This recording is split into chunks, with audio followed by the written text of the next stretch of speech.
야, 절대로 그 투자는 절대로 하면 안 된다. 절대로 내가 막 도시락 싸들고 다니면서 정말 내가 말릴 거야. 절대 안 돼. 내가 막 투자를 잘해가지고 내가 막 부동산 투자 신이라서 절대 그런 게 아니고, 절대로 그런 선택을 하면 진짜 형 진짜 남은 은퇴 50대 이후에 진짜 끝장난다. 오케이? 오늘 퇴근길에 중요하게 구독자님들께 또 들려드릴 말씀이 있어서 제가 이렇게 카메라를 켜게 되었습니다. 25년이 다 돼가는 얘기네요. 제가 예전에 학교 다닐 때 알고 지냈던 형, 저보다 한 살 많은 형이거든요. 그 형이 이제 얼마 전에 제가 10일 정도, 한 9일, 10일 정도 전에 만나 뵙고, 뜬금없이 정말 오랜만에 전화가 와가지고, 형이 갑자기 무슨 일 있나, 집에. 갑자기 우리가 무소식, 희소식이죠. 갑자기 무슨 전화가 오면, 갑자기 막 덜컹해가지고, 왜, 무슨 일인가 해서, 그렇게 생각을 하다가, 갑자기 뭐 잘 사냐. 그래도 네가 내 주변에 부동산, 투자, 상가, 그다음에 땅, 이쪽으로, 네가 그래도, 내 주변에는 그래도 제일 많이 아는 사람이고, 혹시 네가 내 뒤통수를 치겠냐, 이런 우스갯소리를 하면서, 무슨 일이에요? 제가 얘기를 했죠. 그러니까 만나서 이야기를 하자. 오랜만에 니랑 만난 지도 몇 년이 됐고, 그래서 오랜만에 만나서 맥주도 한잔하고 1차, 2차까지 가는 그런 상황에서 그때 제가 그 형과 나눴던 이야기. 그리고 제가 이 형이 제 유튜브를 거의 보지 않기 때문에 제가 나오면서 얘기했거든요. 형, 이 얘기 우리 유튜브 통해서 이야기하면 좋을 것 같다. 도움 되실 분들이 많을 것 같다 해서 제가 인터뷰를 하고 싶었는데 그것까지는 안 될 것 같고, 이 컨텐츠화를 해서 좀 하겠다. 조금 이제 내용을 변경해가지고 하니까, 그래, 네 맘대로 해라. 라고 얘기를 제가 동의를 다 받은 부분이기 때문에, 이렇게 초반에 설명을 제가 이렇게 드리겠습니다. 웬만에 그 약속 장소에서 내려가지고 그 형을 딱 보는데, 제가 처음에는, 내가 잘못 봤나? 저 얼굴은 비슷하게 생겼는데, 제가 알던 그 체형이 아니었던 거죠.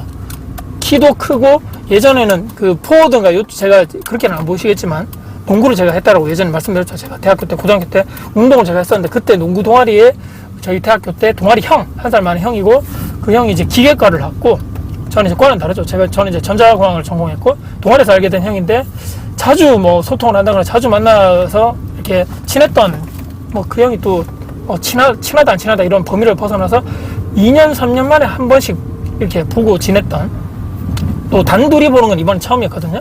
근데 그냥 그때 당시에 제가 알던 이미지는 3년 전에 봤을 때도 체격이 있었고, 덩치도 크고 키도 크니까 그런 상황이었는데, 저 멀리서 보는데 엄청 빼빼 마른, 얼굴은 비슷한데 빼빼 마른 사람이 저기서 걸어오더라고요. 그래서 내가 긴가민가 하면서 쳐다봤는데 그 형이 맞더라고요. 그래서 하길래, 와, 저 형 무슨 일이 있다. 분명히 이거 건강상에 이거 큰일이 생겼다라고 제가 바로 대놓고 말은 못했죠. 근데 형은 제가, 형, 다이어트 했냐고, 갑자기 왜 그러냐, 살이 왜 이렇게 많이 빠졌냐고 물어봤더니, 이제 그 얘기를 쭉 하면서 1차, 2차에 이 형이 최근 2, 3년 동안 있었던 일이 쭉 그냥 저에게, 와, 이거 정말 충격의 연속이었죠. 근데 결론적으로는 이 형이 이제 살이 많이 찌고 하다 보니까 이제 다이어트를 막 했었고, 다이어트를 하다 보니까 식습관을 조절하고 운동도 엄청나게 하고, 그 형이 제가 놀랐던 게 20 몇 층 되는 자기 아파트를 5번을 걸어서 그냥 왕복을 매일매일 지금 한다고 하길래, 야, 이 형이 정말 독하구나. 그래서 15kg를 최근 3달간에 그 빼는 과정에서 갑자기 머리가 핑 돌고, 이거 내가 갑자기 살을 많이 빼가지고 이거 뭔가 몸에 이상이 생겼나 해서 병원을 갔더니만, 병원에서 결론적으로 얘기가, 의사 선생님이 당신은 당뇨가 지금 엄청 심하다. 이게 초기 당뇨가 아니고 당뇨 위험 군이기 때문에 입원을 바로 해야 된다라고 해서 바로 지금 입원도 하고, 한 달 전쯤에. 그래서 입원을 한 1, 2주 정도 하신 것 같아요. 그래서 하고 나서 그때 이제 그 병원에서 의사 선생님이 했던 얘기가, 면이라든지 탄수화물이라든지 이런 거 있잖아요. 좀 밥 같은 거 좀 줄이고, 특히나 탄산, 콜라, 술 이런 거 좀 많이 줄이라고 했죠. 근데 하필 이때 맥주를 먹었는데, 그냥 결론적으로는 본인이 건강상의 문제도 엄청 많고, 또 최근에 1년 전에 다니던 회사를 정리해고를 당한 거죠. 정리해고도 당하고, 저보다 한 살 많으니까 곧 40대 후반이 되겠죠.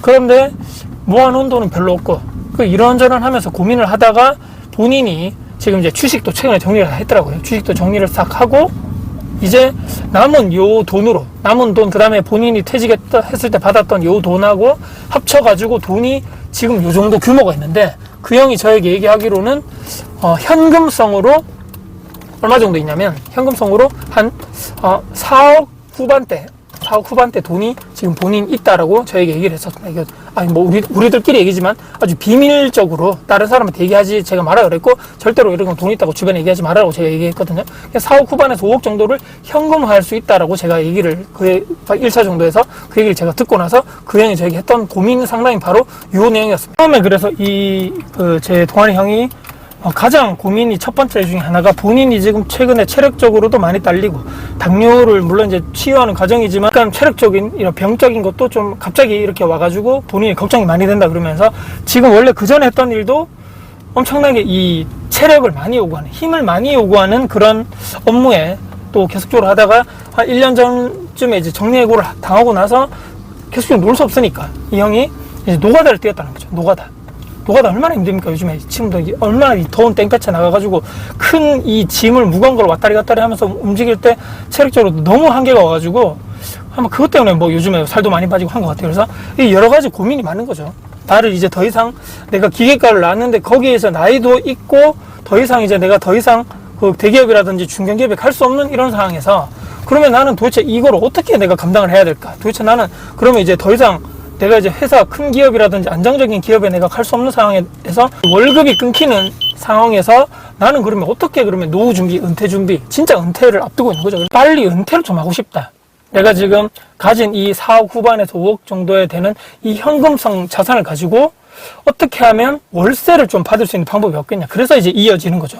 제가 부동산을 좀 알고 뭐 지금 원룸 임대업이나 건물 관련돼서 또 상가 관련돼서 여러 가지 투자나 상담을 해왔다 보니까 그 관련해서 너의 정확한 현실적인 이야기를 해줬으면 좋겠다. 그래서 이 형이 주변에도 알아보고, 야, 누구는 지금 뭐 대구에 뭐 엄청난 부동산의 기회가 많이 떨어졌기 때문에, 또 어떤 분들은 야, 지금 대구에 뭐 지금 부동산 절대로 사면 안 돼. 이게 너무 혼란이 되다 보니까 고민하다가 이제 전화를 한 것 같아요. 그래서 저는 결론적으로 이 형에게 얘기했던 것이, 절대로 형은, 제가 초반에 얘기 드렸죠. 절대로 형은 투자를 해서는 안 된다.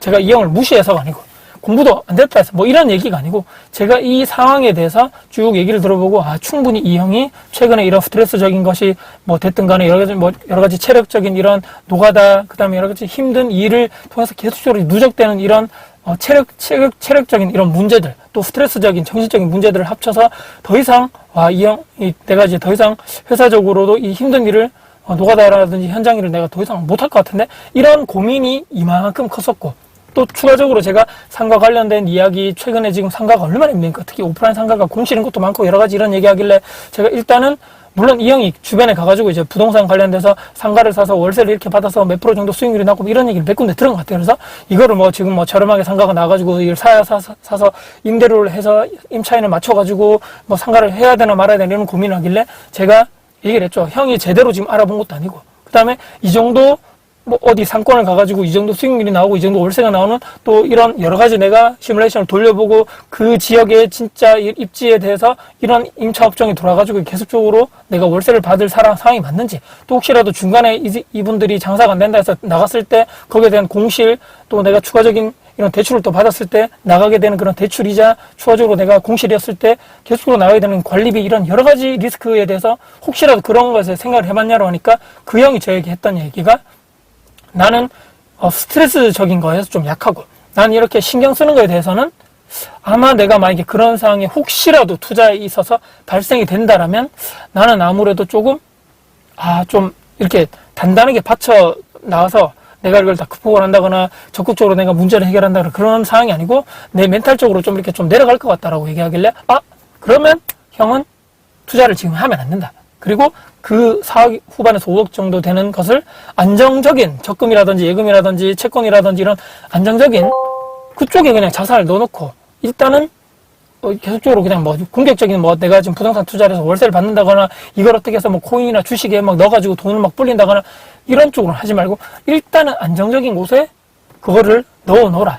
그리고 그 형이 정말 불행 중 다행으로 3년 전에 이제 아버님이 돌아가시면서 각각 형제에게 아버님이 이름으로 돼 있던 이런 자산을 물려주시고 이게 상속을 한다는 거죠. 근데 상속을 했는데 그 형이 천만다행히로 그 땅을 하나, 물론 이제 그린벨트긴 하지만 땅을 하나 이렇게 받은 게 있는데, 그거를 증여받은 지 아직 몇 년 안 됐고, 뭐 몇 년이 지나야지만 이런 나중에 팔았을 때 세율 자체가 일반 세율로 되고, 뭐 제가 토지에 대해서 정확하게 몰라가지고 그 형 얘기로는 지금 팔면 세금이 많이 나온다. 근데 한 7년 정도 지나면 세금이 많이 줄어들다 보니까 좀 기다렸다가 내가 나중에 내가 팔면 될 것이다라는 이런 얘기를 그 형이 그리고 토지 관련돼서 주변에 부동산 가서 물어보니까 그 정도 얘기를 제가 어느 정도 들었대서 그러면 요 정도 땅은 나중에 정말 내가 은퇴퇴직 이후에 어떻게 될지 모르기 때문에 최후의 보루로 요거 놔두고 또 그 형 얘기가 나 나중에 뭐 할 거 없으면 거기 가지고 뭐 이렇게 농막 하나 지어가지고 뭐 좋은 사람 초대해서 내 주변에 친구들 초대해서 거기 살지 그런 얘기도 했기 때문에 형 그럼 그건 그거 놔둬라 그거 놔두고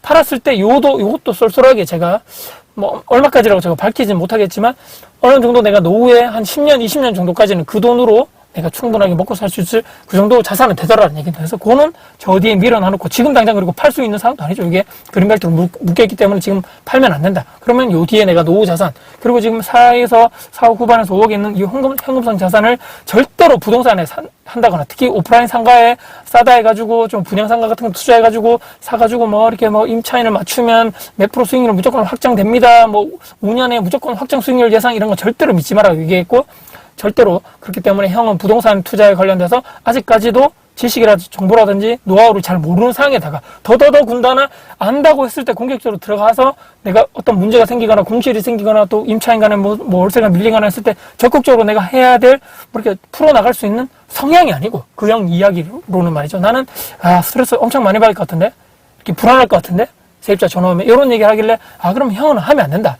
내가 뭐 형을 무시해서가 아니고 하게 되면 형은 바로 그냥 지옥문 열고 스스로 들어가고 명줄이 짧아지는 것이라고 제가 이렇게 우스갯소리로 얘기를 했는데 그 얘기를 쭉 드리면서 마지막으로 그렇기 때문에 일단은 요 돈은 안전자산에 여러 가지 체력적인 문제 또 당뇨 문제 때문에 좀 이렇게 상당히 좀 힘들다라고 얘기했기 때문에 일단은 지금 충분히 좀 쉬면서 내 체력을 그리고 정신적인 멘탈을 좀 일단 좀 회복을 해야 된다. 여기에 중점을 두시고 일단 나머지는 생각하지 말고 괜히 막 지금 내가 막 서두른다 해서 했다가 또 이제 회복해가는 이런 체력이나 멘탈을 갑자기 또 거기서 팍 안 돼가지고 뭐 이렇게 한다라는 이런 서두름과 조급함이 오히려 더더더 내 건강을 더 망칠 수 있기 때문에 요런 거에 대해서는 조금 더 천천히 생각을 하면서 그 다음 스텝을 위해서 좀 한 단계 쉬는 형태로 우리가 생각을 하면서 그 이후에 생각을 하자 그렇게 얘기했습니다. 근데 오늘 영상을 찍는 이유가 어제 연락이 그렇게 왔습니다. 네 얘기 듣고 나도 마음이 많이 정리가 됐고 주변에서 이게 맞니 저게 맞니 이런 얘기 하는데 그래도 네가 가장 객관적으로 얘기해 줘가지고 나도 일단은 네 말대로 일단 한 템포 쉬고 좀 건강을 위해서 좀 계속적으로 쉬다가 내 이렇게 당뇨도 많이 회복이 되고 또 체력적으로 많이 회복이 된 다음에 그 뒤에 내가 뭔가 그 다음 스텝을 위해서 하겠다라고 했는데 그 형이 연락 왔는 게 내가 한 1-2주 전에 이력서를 넣었다 하더라고. 제 만나기 전에. 넣는 거 중에서 한 군데에서 연락이 와가지고, 공장이죠. 공장에서 어디 본인이 듣도 보도 못하고 한 번도 해보지도 못한 그런 일이었는데, 돈은 많이 안 준다 하더라고. 근데 월급은 220인가 240인가 200대한테 초반에 월급을 받는데, 대신에 그 형 얘기가 빨간 날은 다 쉬고, 3교대도 아니고 그냥 일근직에다가 그냥 내가 나가서 이렇게 얘기를 들어보고 어제 처음으로 그 설명 듣고 한번 나가봤는데 그냥 한번 설명 들어보고 어떤 일인가 싶어가지고 그때 갔더니만 체력적으로는 엄청나게 예전처럼 노가다라든지 땡볕에 막 무거운 걸 든다든지 그런 일이 아니고 다행히도 그냥 실내에서 왔다 갔다 가만히 있지는 않지만 그래도 왔다 갔다 하면서 충분하게 내가 케어할 수 있는 정도의 업무 그 일을 내가 지금 40대 후반에 구했는데 그것만 해도 어디냐 그것만 해도 감사하다. 이렇게 딱 된 거죠. 그럼 내가 고정적인 월급이 많지 않겠지만 200대 초반에 그 돈을 내가 근로소득을 통해서 받는 근로소득이 있고 또 4 후반에서 5억 정도 되는 현금성 자산을 가지고 일단은 내가 지금 공격적으로 뭘 한다는 것이 아니고 지금 되게 경기도 안 좋고 이런 오프라인 상가라든지 다 안 좋죠. 그렇기 때문에 일단 이것은 나중에 생각하고 일단은 좀 이렇게 딱 현금이 보장되는 그러니까 그런 규모 자체가 보장되어 있는 안정 자산에 넣어두고 또 후반부는 어떻습니까? 아버님이 나중에 예전에 돌아가시고 물려주신 상속해주신 그린벨트 그 땅이 있기 때문에 그건 나중에 또 그때 가서 생각하면 이 3개의 모든 것이 지금 내가 당장 돈을 많이 번다거나 고액연봉자도 아니고 이 형이 막 엄청나게 사자 그러니까 전문직도 아니고 일반적인 저 같은 영상을 봐주신 여러분들 같은 평범한 사람이죠. 평범한 사람이 제가 봤을 때 공격적으로 지금 내가 잘 모르는 상황에서 주변 얘기만 듣고 이거 하자 저거 하자 야 이거 뭐 엄청난 확정 수익률이 된대 5% 된대 6% 된대 야 이거 무조건 해야 돼 안 하면 너 바보야 라고 그런 거 하기보다는 형 성향에 따라 그분의 성향에 따라 이렇게 안정적으로 가시는 것만이 저는 그분을 위해서 저는 가장 좋은 선택이라 봤고 제가 봤을 때도 이 정도면 되지 않겠는가 또 추가적으로 근로소득이 또 발생되는 취직을 했다 하길래 형 너무너무 축하한다 무리하지는 말자 무리할 거 없다. 200밖에 안 주는데 얼마나 많은 걸 시키겠냐. 이렇게 어제 우스갯소리로 얘기를 하면서 제가 훈훈하게 아름답게 마무리됐던 이런 쭉 일목요연한 처음부터 끝까지의 정말 중요한 부분 말씀드려봤는데 어떻습니까, 여러분들? 누구나 다 투자를 한다거나, 누구나 다 막 수익형 부동산 한다거나, 누구나 다 건물 한다거나, 누구나 다 아파트 분양권 막 재개발 재건축 할 필요가 없다. 이 형처럼 꾸준하게 돈을 벌어서 모아놓고 예금 저축만 하다가 또 한 번씩 주식하다가 그거를 나중에 20 몇 년 정도 모아놨던 자산이 이 정도 되는데 한 번도 부동산 투자도 안 했고 한 번도 내 이름에 명의도 갖지 않았지만 맞다. 그리고 이분이 제가 또 하지 마라 했던 이유가 어머니와 같이 그 집에 마지막에 제가 얘기를 들었던 건 어머니의 집, 어머니의 그러니까 작은 뭐 1억도 안 하는 그런 작은 그런 나홀로 아파트지만 거기서 실거주로 같이 살고 있는 거죠. 전세 월세도 아니고.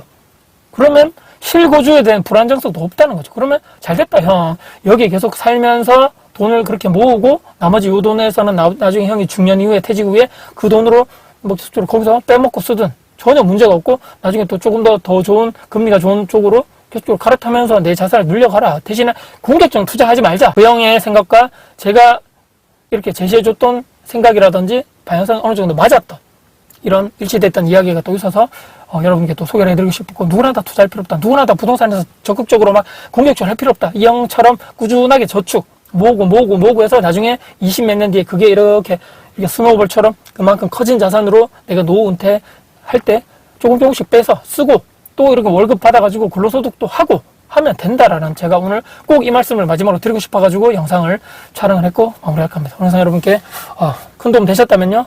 오늘 영상 구독, 좋아요, 알람 설정, 댓글 주시고요. 영상 주변분들께 공유될 가치가 있다고 생각하신다면 널리 공유 부탁드리겠습니다. 긴 영상 끝까지 봐주셔서 감사드립니다. 화이팅입니다. 참 화이팅!